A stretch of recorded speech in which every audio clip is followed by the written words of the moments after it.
দুঃখের বিষয় হলো ভিডিওর মধ্যে টেস্ট বোঝানো যায় না। যদি বোঝানো যেত তাহলে গাজরের হালুয়াটা এত টেস্টি হয়েছে যে আপনারাও বুঝতে পারতেন।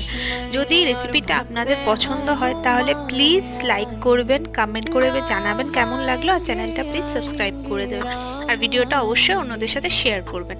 আমি নিয়ে নিয়েছিলাম এখানে 400 গ্রাম গাজর, সেটাকে আমি গ্রেটারের সাহায্যে গ্রেট করে নিয়েছিলাম। তারপরে আমি প্যানে নিয়ে নিয়েছিলাম 2 টেবিল স্পুন ঘি, তাতে আমি গাজরটাকে একটু নুন দিয়ে ভেজে নিয়েছি। হালকা ভাজা হয়ে গেলে তারপরে আমি দিয়ে দিয়েছিলাম 150 ml দুধ।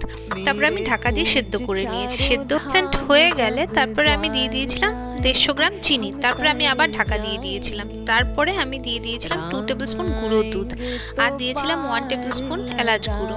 তারপরে সঙ্গে দিয়ে দিয়েছিলাম 2 টেবিল স্পুন আরো ঘি। কিছুকে ভালোভাবে কষিয়ে নিয়ে আমি দিয়ে দিয়েছিলাম কাজু বাদাম এবং কিশমিশ। তারপরে ভালো করে আবার সবকিছুকে ড্রাই করে আমি গরম গরম পরিবেশন করেছিলাম।